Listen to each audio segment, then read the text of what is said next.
According to an ancient legend, on the northern continent, there is a certain tree that can control life. This wonderful plant is called Kista. Once upon a time, those who believed that the tree's power would one day manifest began a war to capture it. Despite all efforts, no one has ever managed to become the master of Kista. To ensure that no one else would have access to the tree, the kings of each of the 5 continents agreed to lock the tree away. Many years later, a little girl was found on the threshold of the royal palace of the central continent. She had light green hair and large brown eyes. Such an unusual appearance surprised all the people around. On the girl's hand, the father found the symbol of the Kista tree. Because the child had a birthmark that looked like a wonderful plant, she was quickly crowned princess of the central continent and given the name Eliza. To awaken her powers, the girl studied hard and trained endlessly. However, despite all her efforts, she showed no signs of any abilities, and so the young princess was finally settled in a separate wing of the castle. The maid opened the door and went to the girl on the terrace, calling her to the table. Water dripped from the ceiling and fell directly into the soup prepared for the princess. The girl tried to calm down the excited servants, saying that it was probably because of yesterday's rain. The maid quickly left the princess, realizing her guilt. The girl did not want to burden someone because of something like that, and it was unpleasant for her to realize that the servants had done this.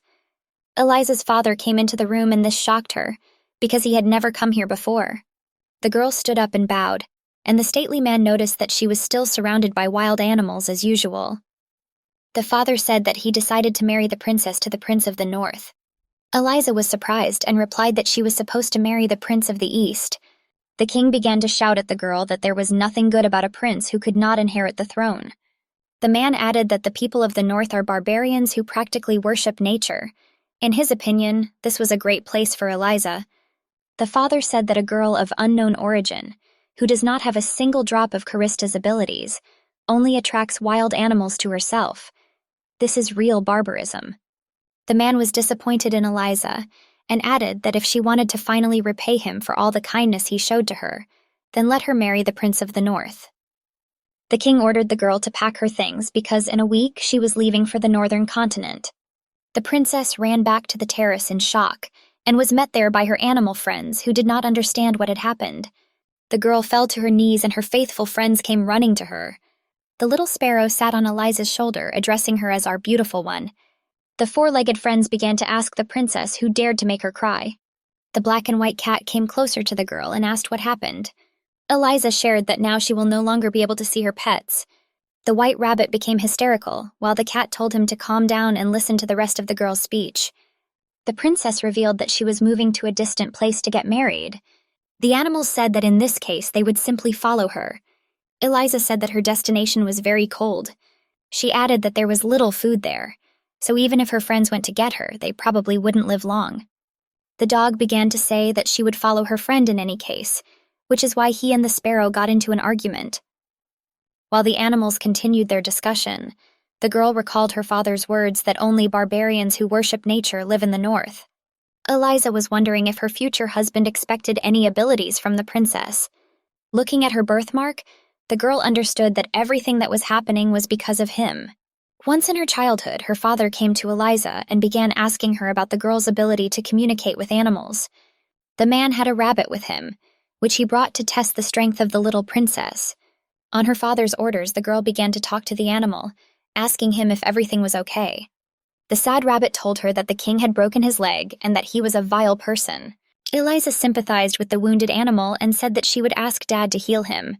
The girl was infuriated that her father allowed himself to break the limbs of animals in order to test Kista's strength in action. The princess did not know whether to tell her father the truth, because it could end badly.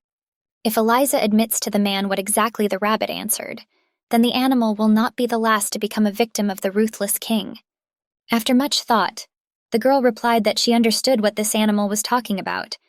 The girl understood that if someone found out about her abilities, then many weak and powerless animals would undoubtedly be sacrificed. Eliza decided that she could not let anyone know about her abilities. The black-haired man was sitting in his office and reading some important documents. Looking out the window, he noticed many people walking along the wide streets and joyfully discussing some news. The man asked his assistant about Eliza's powers, and he replied that people were looking forward to meeting a bride with such outstanding abilities. The prince said that information about the girl's powers is just a legend, nothing more. He doubted the reality of Eliza's gift. But at the same time, the man believed that this should be enough to justify it. The guy with the glasses said that at least this gave their proud northerners a chance to view this political marriage in a positive light. The prince concluded that it was time for them to prepare for the arrival of this legendary bride. The girl left the castle with 2 maids in a wedding dress, ready to travel to the northern kingdom. People around were discussing that this was the princess who lived in a remote, isolated wing, that she was essentially being sold to the northern barbarians, and whether she could even be considered a princess. In fact, all these conversations were heard by Eliza, but apparently no one cared. The announcement that the king had arrived at the castle was heard throughout the entire square. The girl was led to her father, holding her hem from behind. The princess stood in front of the man, and he, clapping his hands, congratulated her on her marriage and called her daughter precious. Her father roughly grabbed Eliza's hand and wished her all the best in the new phase of her life. Bending over the girl's ear, the king whispered that she should live quietly, like a dead mouse, just as she lived here. After an awkward pause between relatives, crowds of ravens began to fly at the man, who believed that the father was causing trouble for the girl. Eliza told the birds that she was fine and they should not attack the cruel ruler. Cawing, the crows flew away from the crime scene. The king rubbed his face with his handkerchief and said that the birds must be sad to see the princess leave. After exchanging glances with the man, the assistants roughly grabbed the girl by the arms and pulled her towards the carriage. Eliza remembered that she did not say goodbye to her pets. The girl turned around and saw sad animals behind her, who were seeing their friend for the last time. The animals tried to shout to the princess, asking her to come to visit them and not forget them. The rabbit told Eliza through her tears to stay strong. The girl got into the carriage and promised herself that she would make sure that not a single animal suffered because of her. She knew that to do this, she needed to stay strong and walk with her head held high. Driving past incredibly beautiful snow-covered forests, the princess could not resist the desire to look out the window and admire this creation of nature. It was hard for the girl to believe that this beautiful land was called the land of barbarians. Even though it was beautiful there, Eliza began to freeze to the point of shivering and sneeze. Touching her hands to her face, she realized that she had a fever and was sick. As her condition worsened, the girl closed her eyes and fell asleep. She had a dream about how she once asked her father to stop abusing animals as a child. The man yelled at Eliza and said that with the help of her powers, the kingdom would be able to build a powerful army of animals. The king took the girl by the shoulders and began to shake her like a soulless doll, trying to get an answer from her, whether she understood animals or not. A man and his son watched everything that happened from the side. His father told him that he had a lot in common with his fiancée. Lucio turned to him, not understanding what he was talking about. He explained that the boy and Eliza knew how to keep secrets. The man asked his son to take all the secrets with him to the grave, which surprised the young man. His father promised Lucio wealth if he vowed to keep a low profile until his older brother ascended the throne.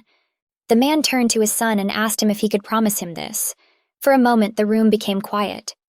After an awkward silence, the boy put his hand on his heart and promised his father that he would fulfill his request. Lucio thought for a moment and realized that he and Eliza were indeed somewhat similar. The girl was still kneeling in the hall and crying, so the prince decided to approach her. The princess heard footsteps and raised her head, seeing Lucio Pentaro from the eastern continent standing in front of her. The boy bowed before her and extended his hand to help the tear-stained girl get up. After the children's hands touched and Eliza stood up from her knees, adjusting the hem of her dress, they felt that some kind of chemistry began between them. The couple looked at each other silently.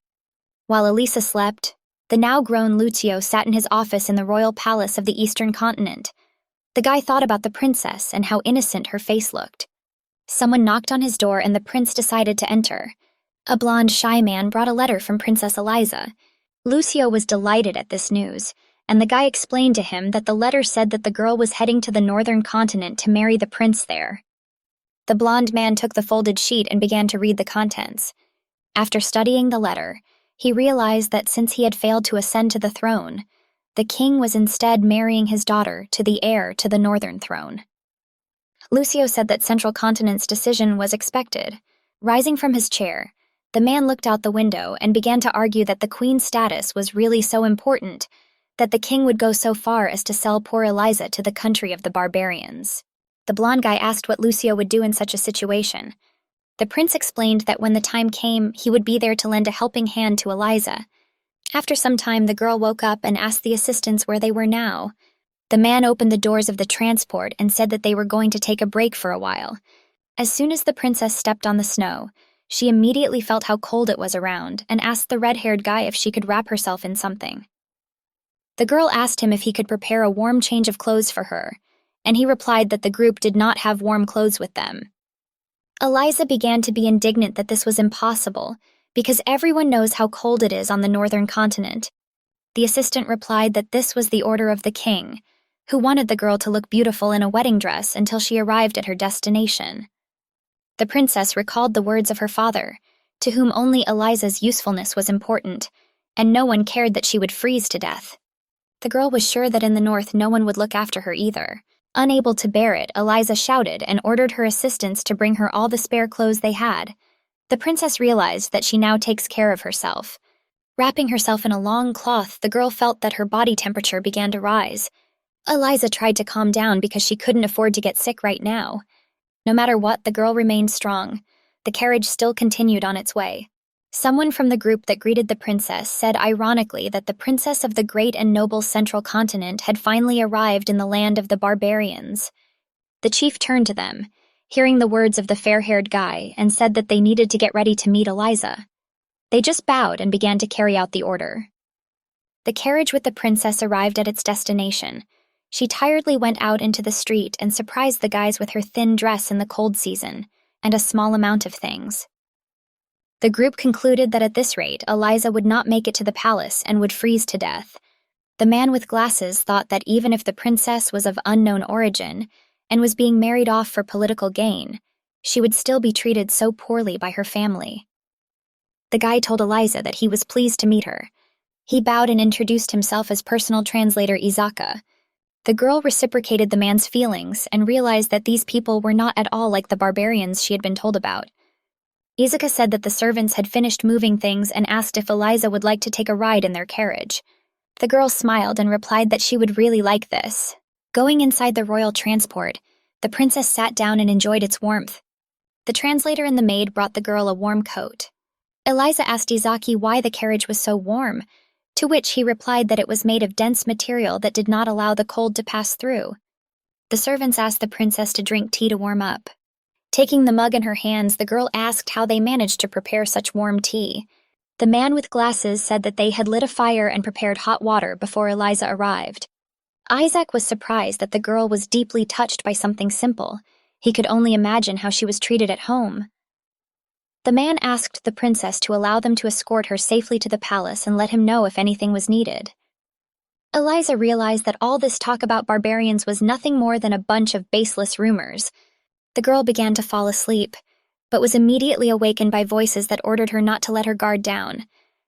The princess looked out the window, to which the assistant told her that it was nothing more than a herd of wolves, so there was nothing to worry about.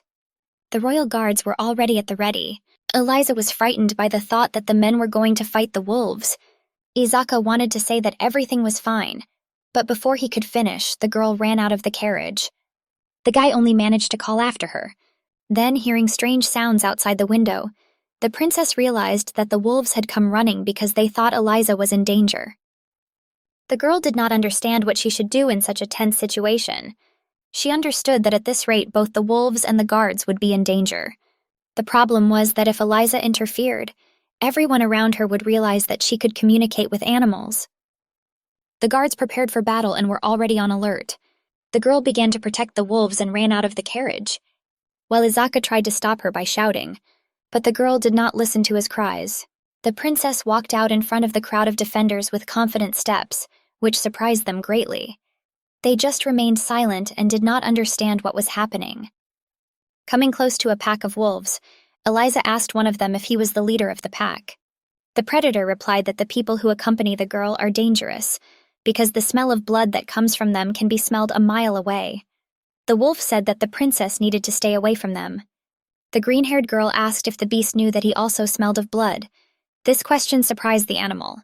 Eliza explained that wolves also shed blood to protect their beloved companion, cubs, and pack. The princess added that it's the same with people. They sacrifice themselves to protect those who are dear to them. The girl asked the animals not to worry about her, because she was safe in the hands of the royal assistants. Izaka was surprised that Eliza was able to calm the wolves. One of the guards asked the guy with glasses what just happened. He replied that none of those present should ever tell anyone what happened here. The princess returned to Izaka and the guards, and the guy in turn went to meet her. Coming close to her, he somehow managed to grab the girl, who suddenly became ill. Touching Eliza's forehead, Izaka realized that she had a fever. The girls brought her into the carriage, where she lay on the seat. The man immediately asked the servants for medicine for her. The princess muttered that she was fine and did not need medication. Izaka said that the medicine they currently have with them is not effective enough, and that the group needs to get to the castle as quickly as possible. The next morning, the carriage reached the gates of the kingdom, where 4 guards stood guard.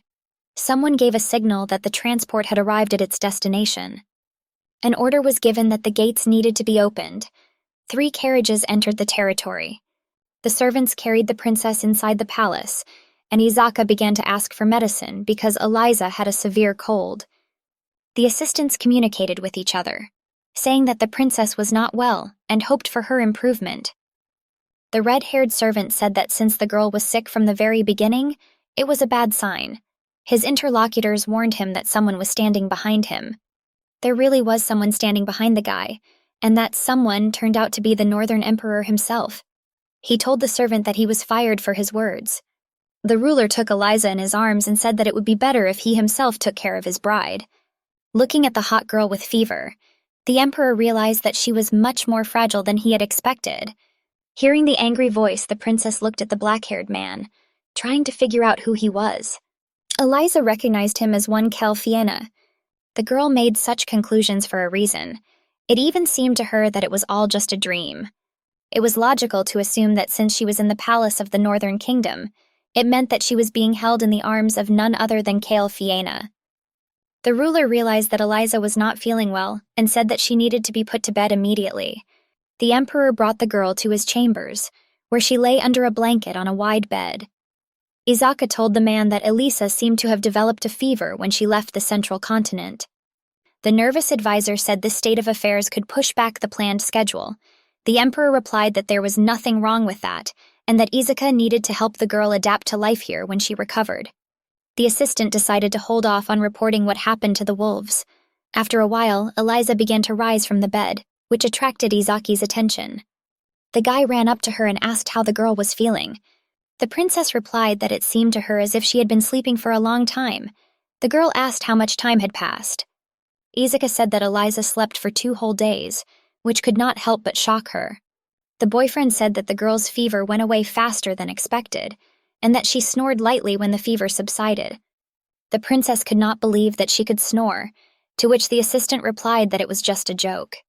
Eliza said that she felt completely energized and asked if she could start preparing for the wedding already.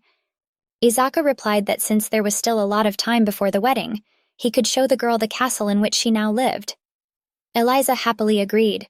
After the girl went out into the yard, she was surprised by the fact that it snows inconsistently here, which was in her ideas about the continent. On the contrary, the weather was very sunny and good.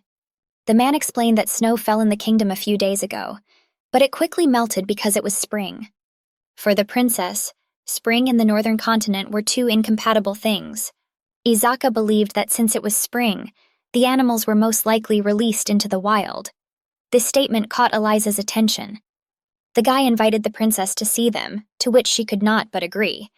When they came to the enclosures with rabbits, the girl was surprised that everything was so well arranged for them. She asked if the palace breeds these rodents. Izaka said that in fact, no animals were bred in the palace, except for war horses, and this place was created for animals that simply came here in search of shelter. The guy added that such premises can be found in ordinary houses. Eliza thought that this attitude towards animals is such a sharp contrast with the central continent, where people do not care that animals are kept in cages. The advisor asked if these rabbits looked a little different from those that the princess was used to seeing at home. The girl agreed and said that the rodents there have thicker and darker fur. The animals turned their attention to Eliza and asked each other who she was. While Izaka was engrossed in the process of feeding the fluffies, The girl took advantage of the moment and decided to talk to the rabbits. The big-eared animals, noticing her fur collar, were horrified and considered Eliza a cruel person. The girl was surprised by this attitude towards her, and sincerely did not understand what was wrong with her neck. Feeling the fur on herself, she realized what the problem was. Izaka approached the princess and asked if everything was okay. Eliza asked the guy what kind of fur the collar on her cape was made of. The man with glasses replied that it was indeed made of rabbit fur, and asked what the problem was. The girl took off her collar and said that she didn't care what the weather was like, as long as she never wore clothes made from animals. Izaka said he would mean such a statement. The angry rabbits began to tell Eliza that such an act would not revive the relatives killed on this collar. The princess tried to explain that she did not wear it on purpose. She swore that she did not know whose fur the collar was made of. The animals said that they no longer want to see such a cruel girl on their territory. The rabbits began to drive Eliza away and ordered her never to return here again. The girl fell to her knees and asked the furry rodents for forgiveness. She was confused what she should do since the rabbit was hurt because of the princess. Izaka came to the emperor's office and reported that Eliza was quickly on the mend and even toured the palace. The ruler wondered if all the women of the central continent were so frail. The advisor replied that it seemed that Eliza's father had ordered that she not be given normal food. As far as Izaka understood, the girl's servants treated her poorly.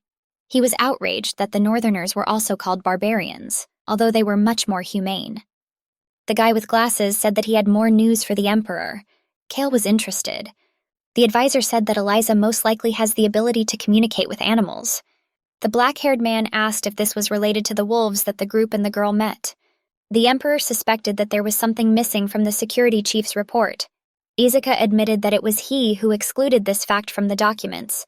Fiona was surprised by this statement and asked the advisor why he did this. He replied that it was not the guards who drove away the wolves, but Princess Eliza. Izaka said that when the guards confronted the wolves, the girl intervened and calmed the angry pack. He added that after that the wolves calmly left. The emperor asked if Izaka was sure that this was all because of the princess. The advisor replied that it was quite possible that it could just be luck. But nevertheless, more surprising than the fact of the peaceful departure of the wolves was the absence of any signs of fear in Eliza.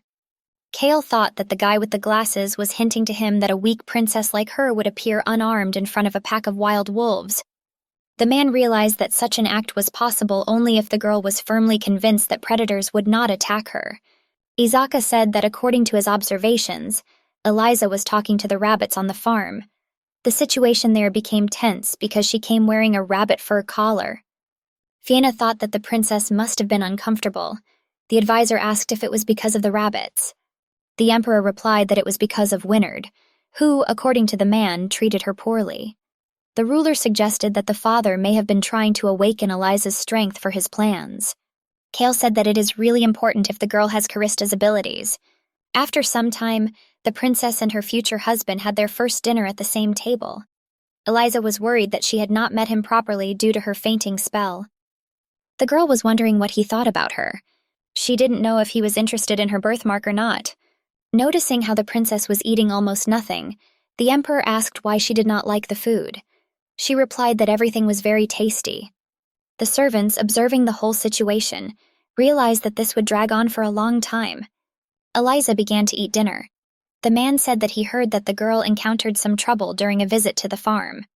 The princess smiled and said that she tried to get close to the local rabbits, but it was not as easy as she thought.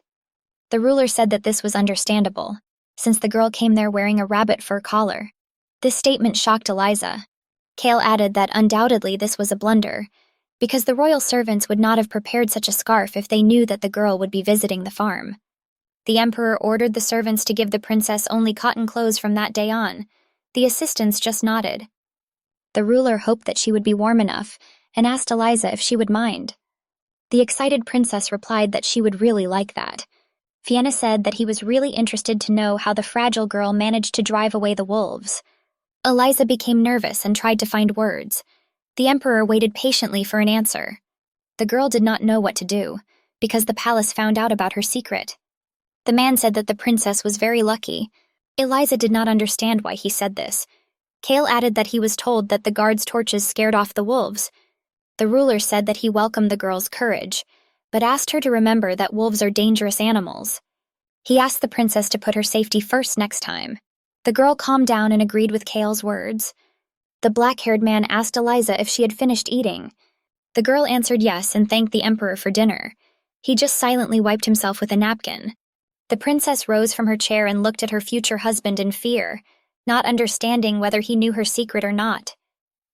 Izuka told Eliza that today he would take her around the castle and tell her about the northern continent. The guy began to decide by visiting the place where they often see the first glimpse of spring. The advisor and the girl went out into a gorgeous large garden, which struck Eliza to the core. Izuka asked the princess to look around.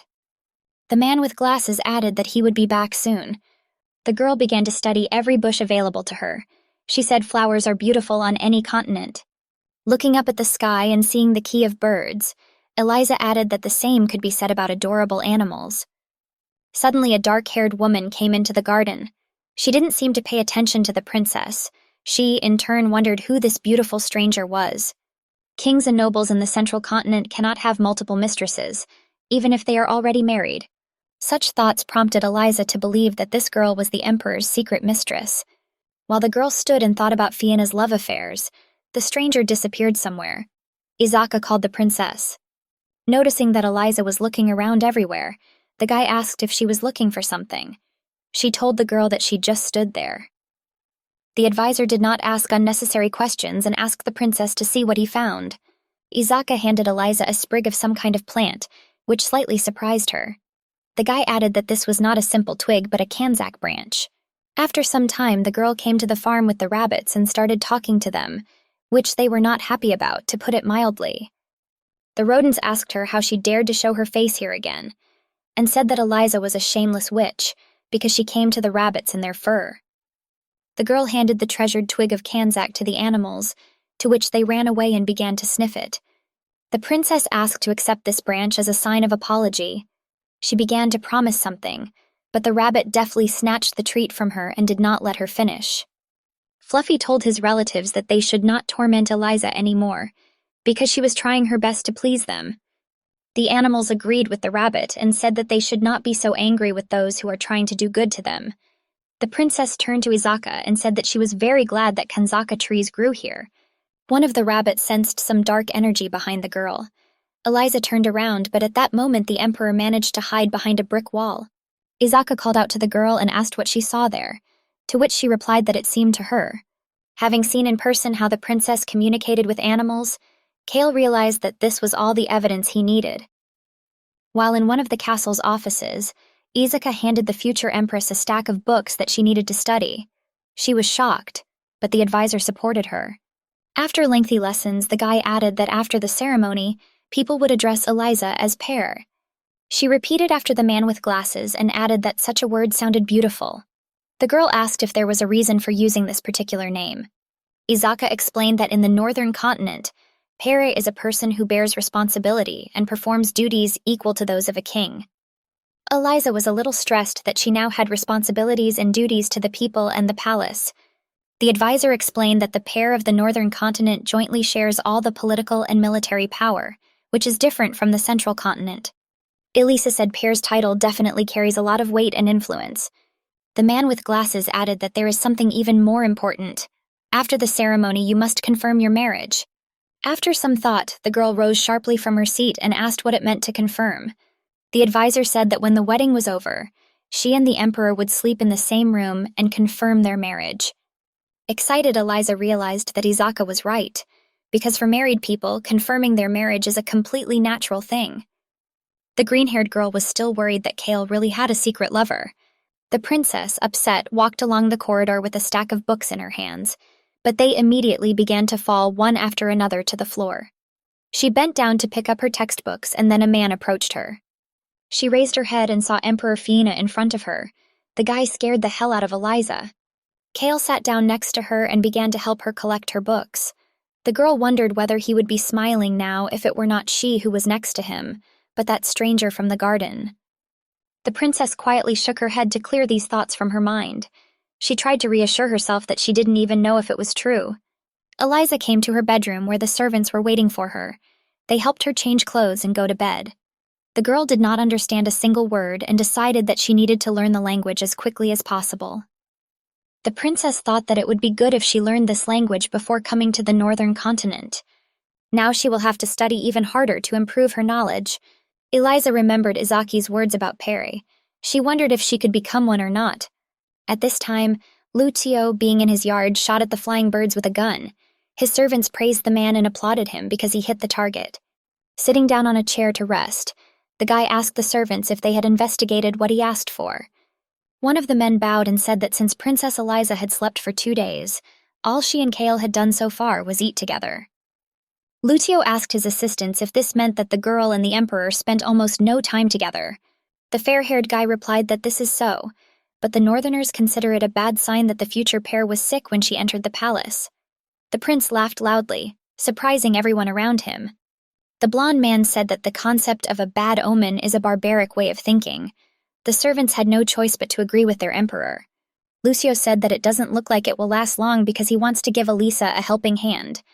The girl left her room and told the servants that the south uses a lot of spices when preparing dishes, while the north prefers to emphasize the natural flavors of food.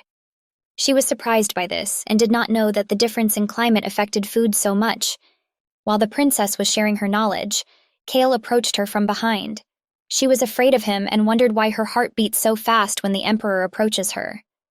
The man asked Eliza if she was too zealous in her efforts.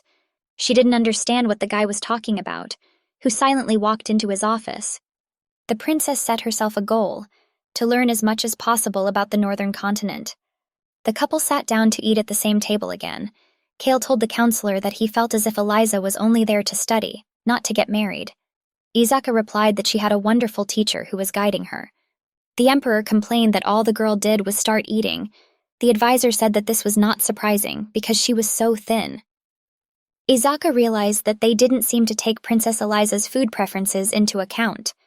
Kale ordered to prepare something that the girl would like next time. The prince suggested preparing something sweet, such as a cake. Izaka bowed and said that he would inform the cook.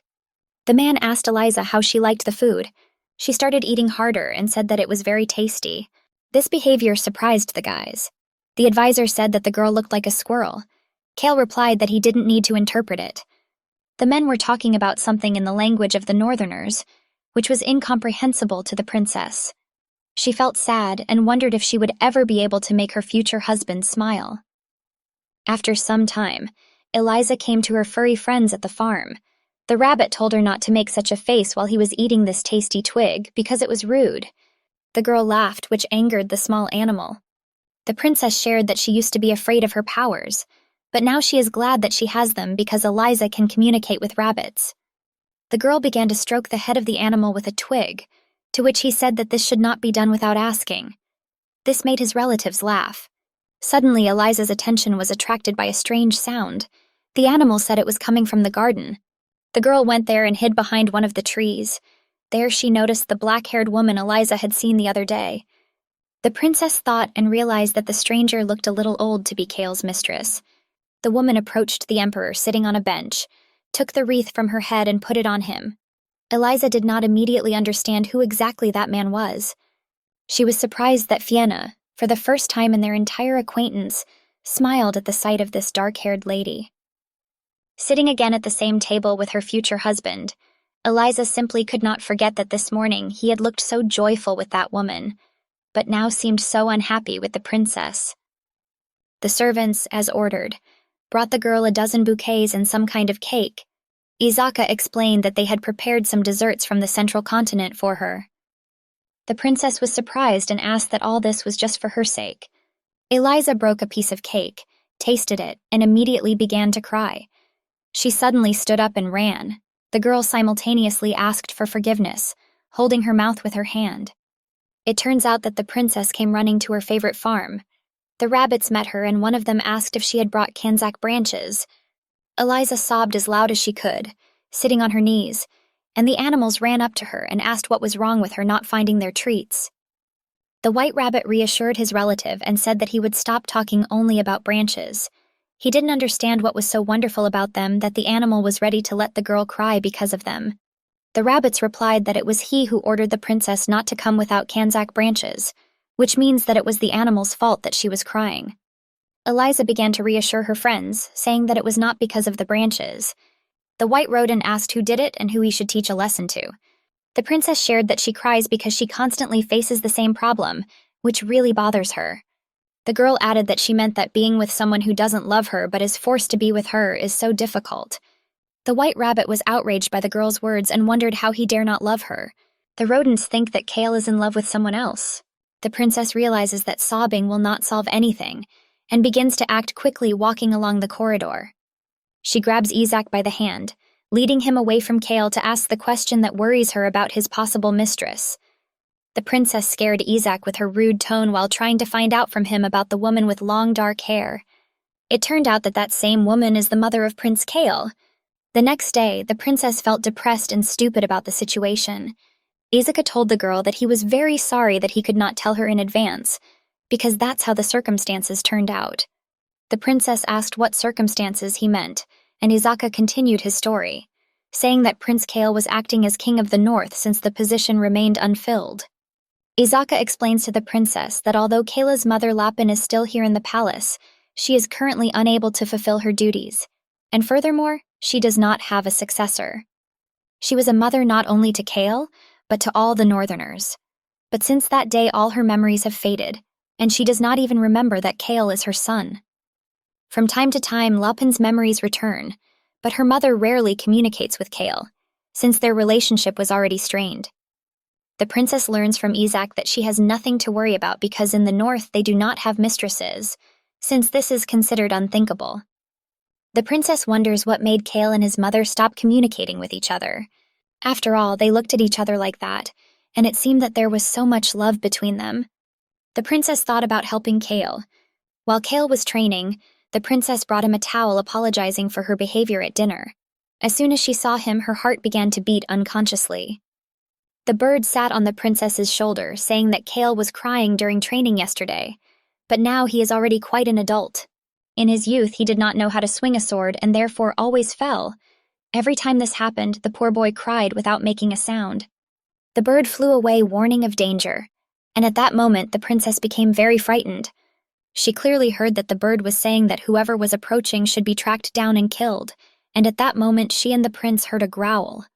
It was the leader of the pack that the princess encountered on the way here was approaching. The prince swung his sword, but Eliza managed to stop him. At that moment, Kale called Izaka, and the princess asked for something to eat for the wolf, because it seemed like he hadn't eaten anything for the last couple of days. The princess asked Kale for water so that the wolf, who was very exhausted, could drink it. Kale was surprised by Eliza's kindness, and the next day he told her that she would make a great pair. Eliza noticed that Kista was shrinking and thought it was because of her birthmark. The king of the central continent always said that this stain could be either a blessing or a curse. Izaku gave the princess a book in which she can learn more about Kista's abilities. Kista first took root in the central continent, and before growing into a large tree, Kista once bore fruit. The southern contingent summoned evil creatures in hopes of stealing it. It turned out that the fruit born of perseverance follows the laws of nature and returns to the ground, where it turns into compost, which brings the dying tree back to life. The princess wonders if her ability to communicate with animals could be the key to finding Kista's fruit. They brought a wounded rabbit to the princess so that she could save it, and suddenly, when she took it in her hands, they became pleasant and warm. Light began to emanate from them. He was an outcast in his herd, and the princess allowed him to stay in her room as long as he wanted. The rabbit was glad that the princess said that they were friends, despite the fact that he behaved rudely to her.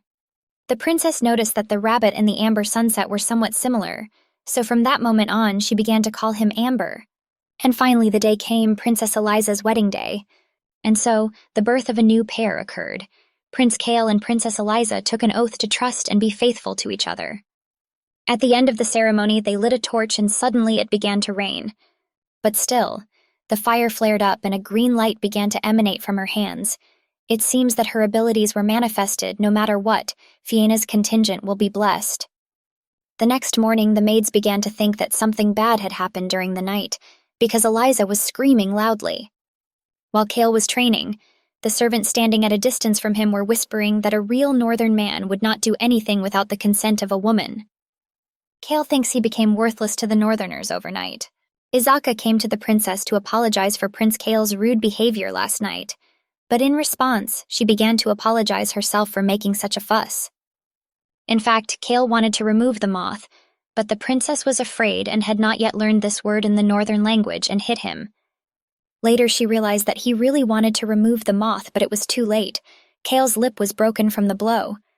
Because of Eliza's screams, sounds spread through the castle that Kale tried to take possession of her on her wedding night. Izaku intends to deal with these rumors. The next day, the princess saw threads from a royal embroidery kit on the table. You can often find knights with handkerchiefs tied to the end of the hilt of their sword. They symbolize the wife's hope that her husband will return safely from battle. The princess wants to embroider a scarf for Kale before the upcoming tournament, but she doesn't know how to sew. She learned from Izak that it looks like she will become the owner of the sacred horse because he is confident in Kale's victory. The winner's horse is perceived as a part of himself, so this ritual symbolizes a promise of devotion to a loved one. Eliza tried to learn how to embroider, but she couldn't do it. She was upset. When the tournament began, Izaka took the princess to give Kale her scarf, but seeing that the other girls' scarves looked like masterpieces, she was very shy. She tried to tie it so that he would not have time to see it, but Kale still looked at him, and the audience considered this superiority. The tournament began. Kale took an advantage over the other participants. The tournament ended with an unsurprising victory for Kale, but for some reason he was in no hurry to give his horse to the princess. The prince asked Eliza to come down to the arena to express his knightly respect to her. It seems that the horse Kale rode during the fight fell in love with him too much, so he gave her a white horse, which she must train so that it will obey her commands. The horse said that the princess would become the same laughingstock as he if she were his mistress, because everyone said that he was useless, small, and weak. The princess remembered that when she lived at the central contingent, she was kept in a separate wing, and she too was no different from the scenery. Eliza wants to help the horse be big and fast in return for the promise that he will eat his food and exercise like all the other horses do. Suddenly, Kayla's mother burst into the conversation between the princess and the horse, apologizing and wanting to ask a question. She said Eliza was amazing, and no one could handle that white horse when he first came here. It turns out that Kale's mother also gave him a scarf with an embroidered kanya flower as a child, because there is no other flower that suits a knight more than this one. This was her last gift to Kale. When Kale was only 9 years old, his father died suddenly, and Kale took on all of his mother's responsibilities. She wasn't there for him when he needed his mother the most. She was too busy paying too much attention to her own emotions. Because of her, his smile disappeared, but he started smiling again thanks to Eliza. Eliza's very existence is a great source of comfort for Kale. Kale's mother asked Eliza to promise that she would stay with him until the end, and she agreed with a smile on her face. In the evening, when Kale and Eliza were in their room, she took his hand and said a promise that she would always be there no matter what. For some reason, Kale reacted strangely to Eliza's words and quickly rushed to the exit, saying that he had some other work to do. In the morning, Eliza in her sparkling dress came out to Kale, and he began to again wonder why his heart was beating so wildly. At that time, Izaka told Kale that he had compiled a list of Soviet events that Eliza could attend. Kale replied that he would look at it, but there was no need to go to the Soviet meeting, which would make Eliza uncomfortable. Izaka thought that the prince did not want Eliza to be seen by others. Further, the princess, walking along the corridor, discussed with Lapin about inspecting the surroundings of Mount Brash in connection with the upcoming anniversary of the king's death, but along the way, she came across the room in which Kale was. Eliza went to Kale, where he was apparently training, and noticing a scratch on his hand, she panicked, saying that it was very serious. She said that wounds become inflamed if they are not treated immediately and applied a medicinal plant to his wound. No one gave her medicine when she was injured, and so she began to study different types of medicinal injuries. Kale invited Eliza to visit Brash Castle with him and his mother on the occasion of the upcoming anniversary of the king's death. He continued by saying that Brash Castle was most likely similar to a summer palace in the northern continent. She admired his stories, asking how the trip was, and Kale nodded positively and replied that he could say so. The princess said that then she would definitely go, saying that she had never traveled before except coming to the northern continent. Yes, their temporary separation might help calm Kale's heart. Kale thanked the princess for agreeing to this trip. The princess said she couldn't wait for the three of them to have a great time together. Kale replied that it looked like he wouldn't be joining her with Lapin because he had some pending government business. The princess became sad. Then he changed the topic to say that he hasn't seen a single wolf on the farm lately. Eliza agreed with him, saying that she had not seen the wolf for a long time, which usually brings news. Kale wondered which wolf Eliza was talking about. She began to deny, answering that she meant the wolf that most often comes to the farm. She started to worry that she almost exposed herself, but at the same time she wants to be honest with Kale and has to be careful for the sake of the animals. While packing her things, the princess heard a knock on the door, and Kale stood in front of her. He was surprised that she was very happy for a man who seemed upset that she wasn't going with him. Izaka said that the prince had prepared something special for her for their trip. The servant brought her a dress and shoes made from animal skin that Kale ordered especially for her. Eliza was very surprised, wondering if she could really accept all these gifts. Kale himself put her in new leather shoes, wishing her a comfortable journey. Then she got into the carriage and quickly rushed into the distance. When the princess first came to the northern continent, it was cold and she had a hard time getting used to it. If you remember then, her heart was much colder than the weather itself, but now everything is different. Lapin said that the weather is really getting warm, isn't it? It seems like just yesterday it was bitterly cold. Eliza replied that she was right. It's a pity that Kale couldn't go to them. Lapin supported her by saying that seeing such beautiful landscapes, you begin to think about those you value. It seems that spring has visited Kale's heart. Lapin told Eliza to look out the window. They finally got there. She was happy that she could show Eliza Brash Castle. It is truly a special place, and she has many fond memories with Kale. Eliza entered the castle hoping that she could learn more about Kayla while she was there. Kayla's mother told Eliza that she had not felt so relaxed for a very long time. The castle is so cozy. Time seems to fly by here. She was glad that Eliza noticed that this castle was built precisely for this effect. Everything here, from the bookshelves to the trinkets, was prepared especially for Kale. As a child, Kale especially enjoyed reading novels. If his father had not passed away so early, Kale could have spent his childhood reading his favorite books for pleasure. And, there is a secret room in this castle, Lapin said. The princess asked what kind of room it was, and it turned out to be a room that even the housekeepers and knights did not know about. Lapin felt for an old book, pressing it, and suddenly, in the middle of the room, an entrance to another room opened. She asked if Eliza wanted to look at it. The candle lit up and they began to walk around the room together. Lapin's husband wanted the room to be made just for their family. It was like being in a labyrinth.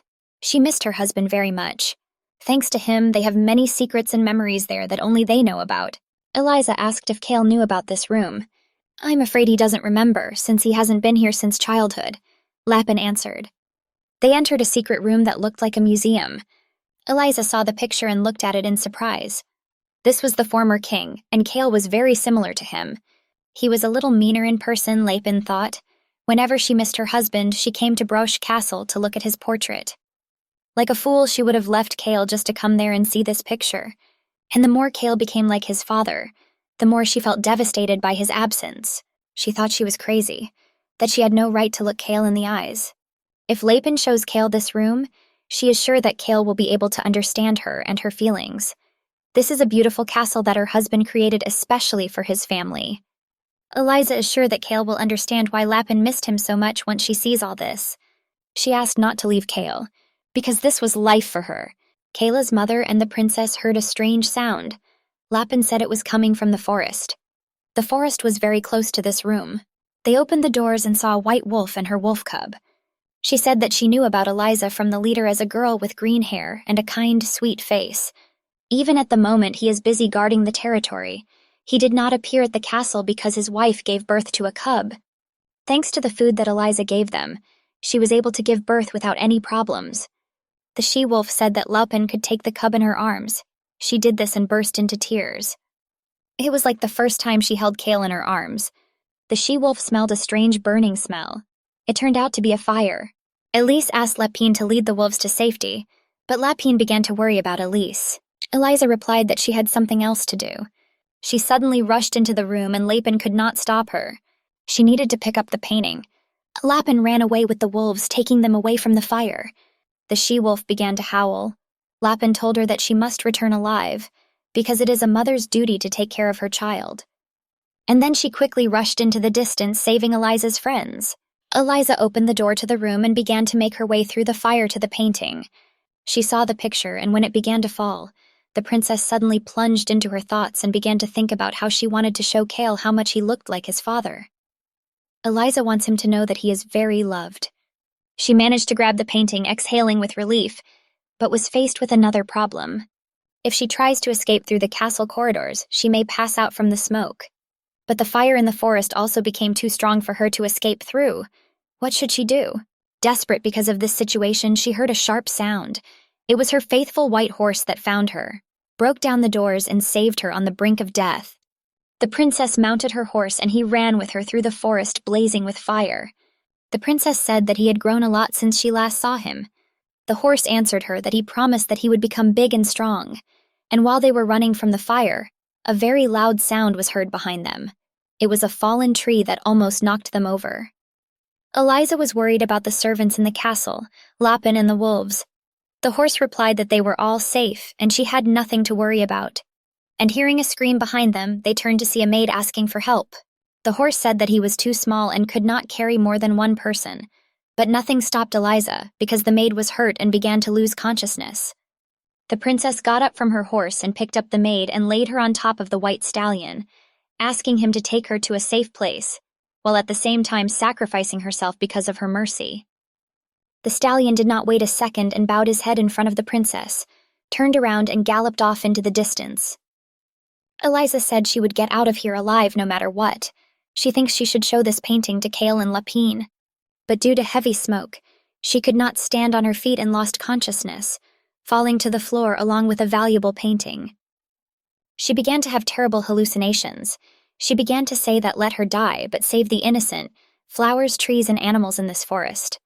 Eliza began to beg for rain to be sent to the forest. While the she-wolf lay unconscious in the middle of the forest, the wolf smelled her scent and rushed after her. He saved her and brought her back alive, bringing her to safety. Meanwhile, Prince Kale learned that the fire had spread to Mount Brash. Queen Lapin moved to safety, but the servants tried to stop him by talking about the danger, but he rushed to find the princess without thinking about anything. Eliza lay feeling almost nothing, and suddenly felt drops of rain running down her hand. The prince screamed at her, asking her to answer him, but it was all in vain. But at one moment she answered him from the last moment, and the prince found her, falling to his knees and hugging her tightly. Eliza begged Kale to take the painting, but he said that now was not the time for this. She burst into tears, saying that this is Kale's father. Eliza was lying in her room, since she did not have a fever or injury. The doctor said that she would soon come to her senses. Kale said that it was all his fault that the princess got hurt. He should have talked to his mother sooner. If he had done this, he would have known that his father's painting was in Brash Castle. Rule the northern continent first? No, it was just an excuse. He was focused on his feelings. He was the one who ignored his mother. He was so immature and stupid. Eliza came to her senses, asking him to stop blaming himself. Kale cheered, shouting her name, and hugged her. He was very glad that she was okay. She clung to him as if for the last time, and almost crying said that she thought that she would never see him again. Eliza said she wanted to tell Kale something. She thought she was going to die, but then the prince's face came to mind and she had so many regrets. All she could think about was that she had to be honest with Kale. Eliza is upset that she lied to Kale all this time. There is something she should have told him much earlier. Kista. It's a birthmark that allows her to communicate with animals. All this time she was talking with a pack of wolves, rabbits on the farm, sparrows that flew into the princess's room, and without letting her finish, Kale hugged her, thanking her for being honest with him and for returning alive. Prince Kale promised that he would never leave her again and said that he loved Eliza. When they went to bed, he asked her whether stopping the rain during their wedding and causing rain in the forest was not her doing. She confirmed this, and he said that everyone in the castle seemed to know about it too. He suddenly loomed over her, and suddenly someone started knocking on the door. It was the advisor who said that there was an urgent matter regarding the punishment procedure that Kale would have to consider. The princess was very surprised, and Kale allowed the advisor to enter. The princess was furious, asking how the wounded could be treated this way.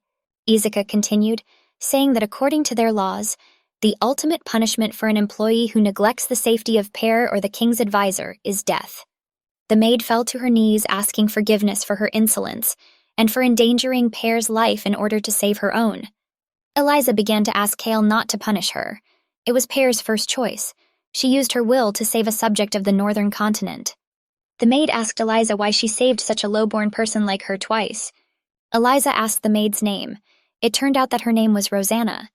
The princess asked Rosanna never to call herself low-born again. She called her a valuable subject of the northern continent. Advisor Lucio told him that it seemed that Princess Eliza was alive and well. He replied that it was nice and said that Eliza should return to him without a scratch.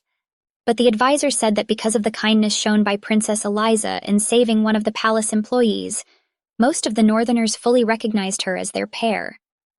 Eliza leaves Lucio no choice but to make his move.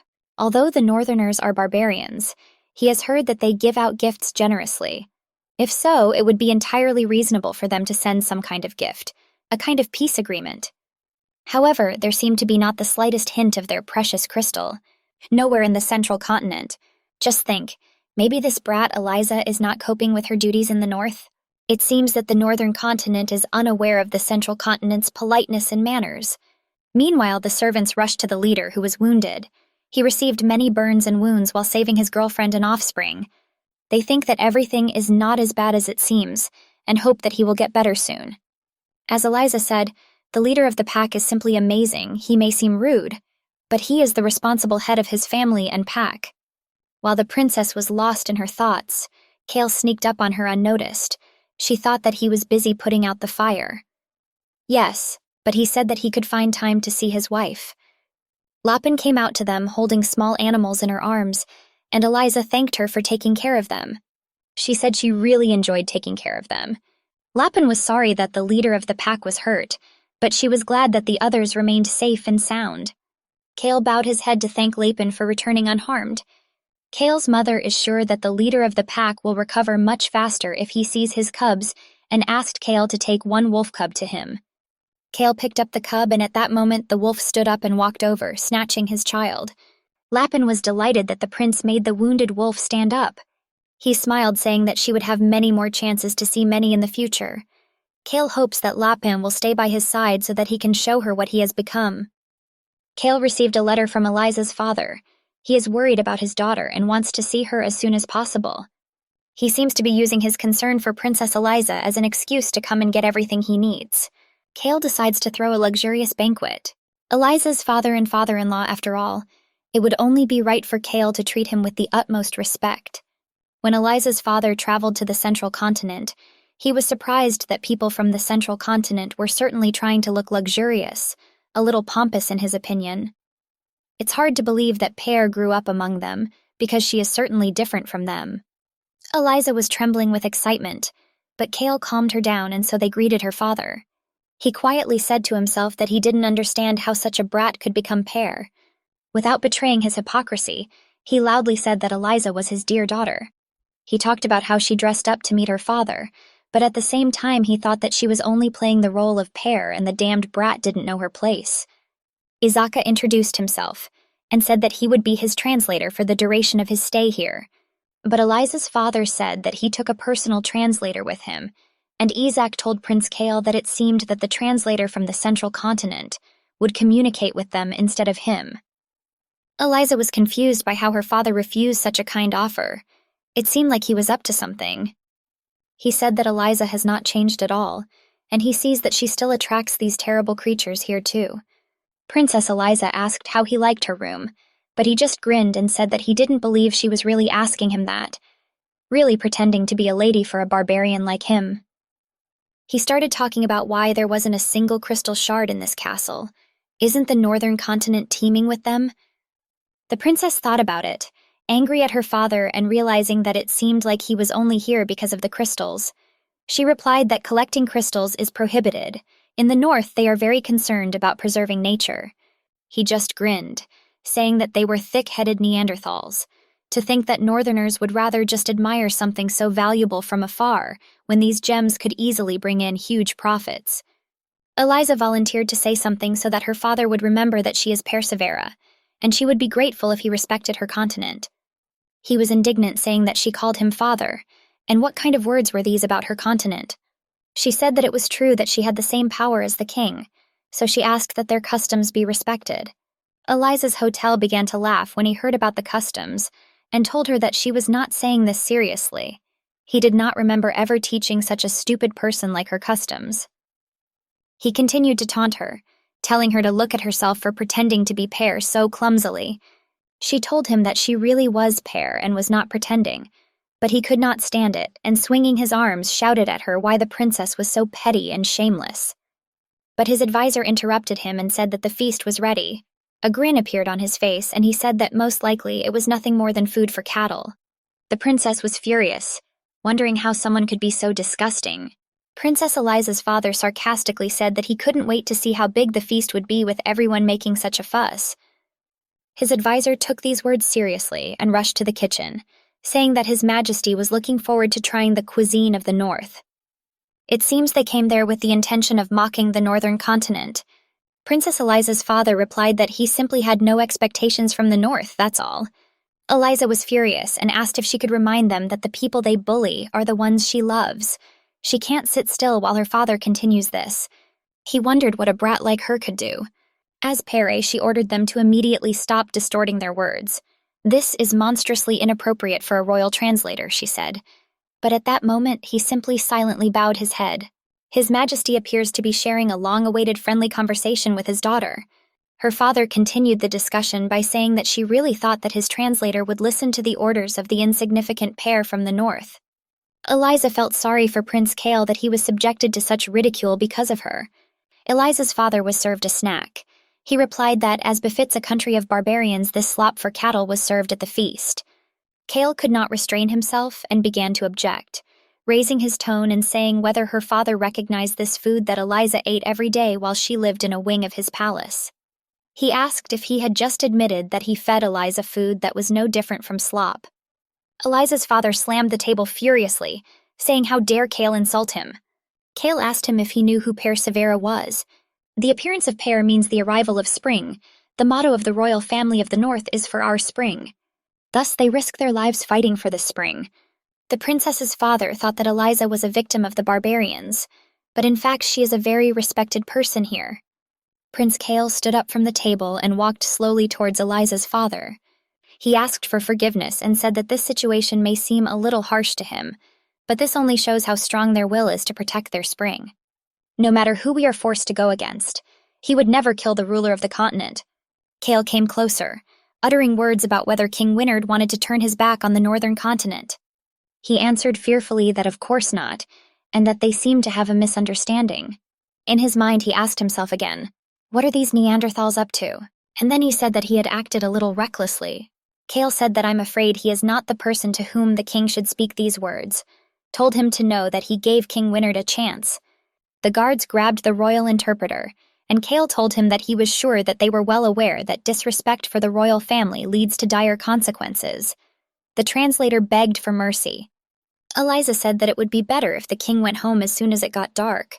She told Prince Kale that if the northern and central continents started a conflict, but he did not let her finish, telling her not to worry. The king is not one of those who act hastily if it is not beneficial for him. He is sure that this incident made him understand that it is impossible to joke with the North like that. And besides, they have nothing to fear when such a good pair is in the palace. Since it was decided that she would come to the North, this means that he probably understood what she was talking about to herself. As soon as she arrived there, Prince Kale was worried every time he saw her bite her tongue. But now she has become stronger than everyone he knows. This continent has acquired an amazing pair. It seems spring has really come, both in the North and in its heart. Does he want to get his hands on the wealth of the North? Let him not even think. She was never his. Lucio wondered, why did she always just cry? He didn't want to know about their wedding. It was tearing him apart from the inside. Lucio said that everyone makes mistakes and Eliza will forever be his only. Until now, he had only used peaceful methods to bring her back, but it seems his efforts were in vain. She left him no choice. He asked Eliza not to despise him for this. Lapine suggested that Prince Kale and Princess Eliza go on a picnic for a change of scenery. She moved closer to Kale, talking about how after everything from the forest fire to King Wynard's visit, Doesn't he feel like he should help Eliza calm down a little? Eliza wondered what had given Lapin the idea of a picnic. Amber the rabbit said that this basket seems so small when Kale is holding it. The rabbit was very jealous and told Kale not to dare to approach Eliza. Kale thought he looked at him as if he wanted to kill him.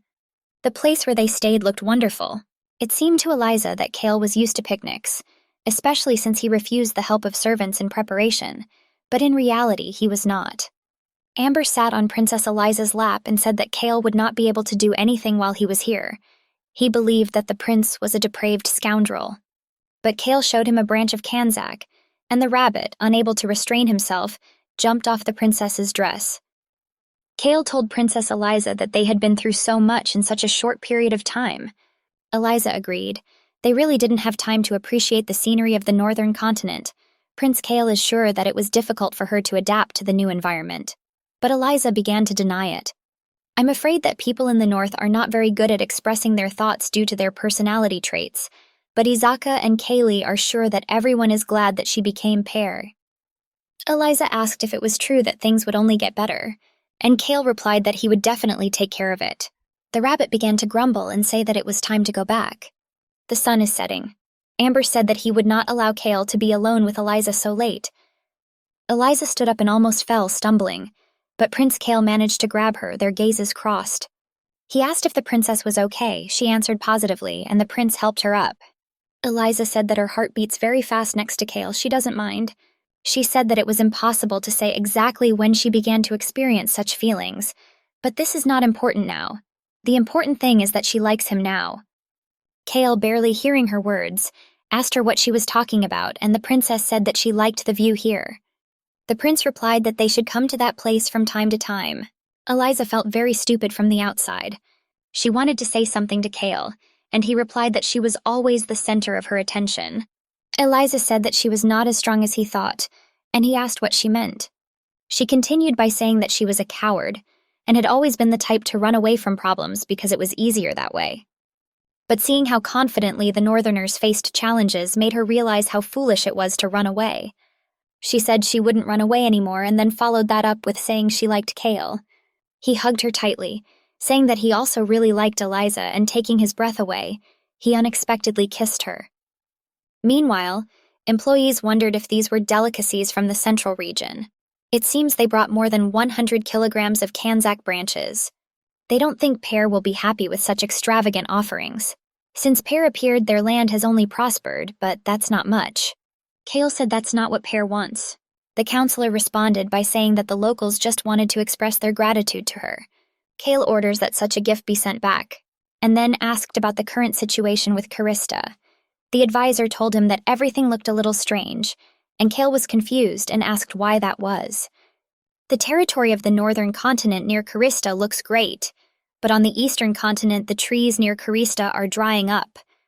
The prince asked if they had found the reason, but they only said that they had tried everything, from adding fertilizers to pulling out weeds, but it had not helped yet. Izaka said that maybe Kale should pay a visit there. This matter concerns Kista after all. Kale thought about Eliza's words when she told him that she liked him. The guards told Kale that they could first send knights to assess the situation. The prince said that this was not necessary. This was something he had to deal with himself.